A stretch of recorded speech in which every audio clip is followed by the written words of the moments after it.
ঘরেতে একটাও সবজি নেই, তাই কি আর করা যায়, চলো একটু মাঠের দিকে যাওয়া যায়। ও মা গো, মাঠে এসেই দেখতে পেলাম সূর্যমুখী বাগান। আর একটু ভিডিও করে না দেখালেই কি হয় বলো, এত সুন্দর ফুল ফুটে আছে, দেখাতেই তো হবে তোমাদের।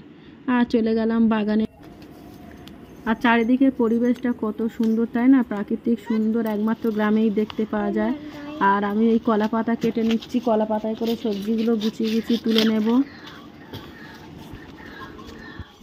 প্রথমেই দেখলাম গাছে উচ্ছে হয়ে আছে, তাই আমি আগেই উচ্ছেটাই তুলে নেব। আর গাছের টাটকা জিনিস কার না ভালো লাগে বলো।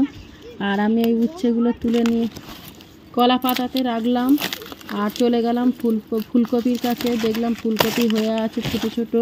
আর কি বলো তো, এতদিন ধরে ফুলকপি হয়ে আছে তো ফুলকপি খুব একটা ভালো নেই, তবুও ভালো দেখে দেখে নিলাম কয়েকটা। তারপর চলে গেলাম টমেটো তুলতে। আর গাছে অনেক কাঁচা টমেটো হয়েছিল, পাকা টমেটো কিন্তু ছিল না, যেহেতু বাইরে বাগান তো লোকে তুলে নিয়ে চলে যায়, তাই কাঁচা টমেটোই অনেকগুলো নিয়ে ফেললাম। সবজি নেওয়া তো হয়ে গেল, চলো তাহলে বাড়ির দিকে রওনা দেওয়া হোক।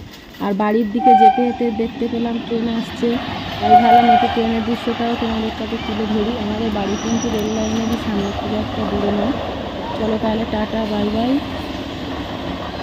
আর এইরকম গ্রামের প্রাকৃতিক দৃশ্য যদি তোমরা দেখতে চাও তাহলে পেজটাকে ফলো করে আমার পাশে থেকো।